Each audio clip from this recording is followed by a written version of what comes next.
खराब करने की कोशिश की जाती है। भाजपा कैसे इस पूरे इशू को देखती है?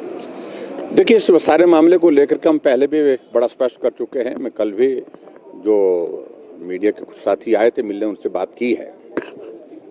पहली बात कि अवैध निर्माण हुआ है और उस भवन को बंद करके रखा है।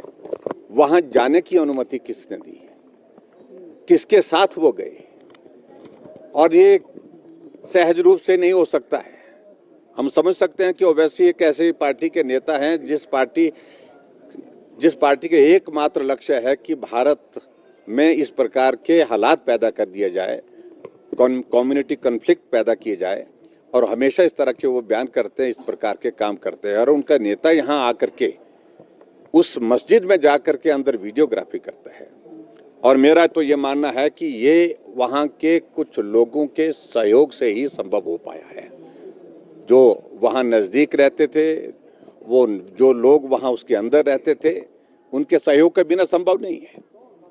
और उसके बाद में ये भी मैं कहना चाहता हूँ, वहाँ जाकर के एक भवन को वो इंगित कर रहे हैं कि इस भवन की ऊंचाई तो इस भवन से ज़्यादा ऊंची है।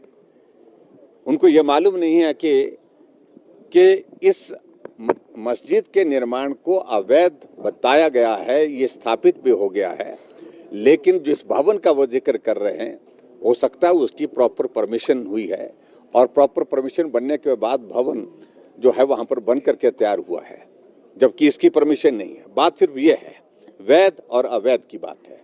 तो इसलिए इस सारी चीज़ को उस तरह से देखने की आवश्यकता नहीं है। और जिस तरह से बयान दे करके उनने माहौल को खराब करने की कोशिश की है, उनके खिलाफ FIR हुई है, जानकारी मिली है, लेकिन मेरा ये मानना है कि उसमें कार्रवाई होनी चाहिए। सिर्फ FIR तक बात नहीं रहनी चाहिए, गिरफ्तारी होनी चाहिए उनके खिलाफ, उनके खिलाफ कार्रवाई होनी चाहिए, क्योंकि उनने बहुत शांति प्रिय प्रदेश में आकर के इस प्रकार के माहौल को खराब करने की कोशिश की है। तो कमेटी के मेंबर, उनका ये कहना है कि वो भाजपा की बी टीम है, बी टीम के मेंबर है। देखिए, उनके कहने का कोई मतलब नहीं, वो कुछ भी बोलते रहे, उससे हमको उनकी क्लैरिफिकेशन देने की हमको ज़रूरत नहीं है।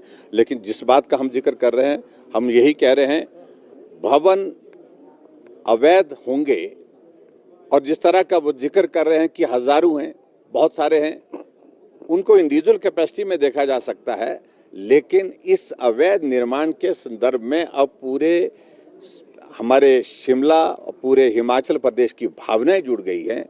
और ये उस तरह से नहीं देखा जा सकता, कोई इंडिविजुअल अगर अवैध निर्माण करता है, उस तरह से इसको नहीं देखा जा सकता है। इसलिए जो भी कार्रवाई सरकार को करनी है, उस सारी कार्रवाई को मुझे लगता है कि ज़्यादा देर नहीं करना चाहिए और जल्दी करना चाहिए। कल वामपंथी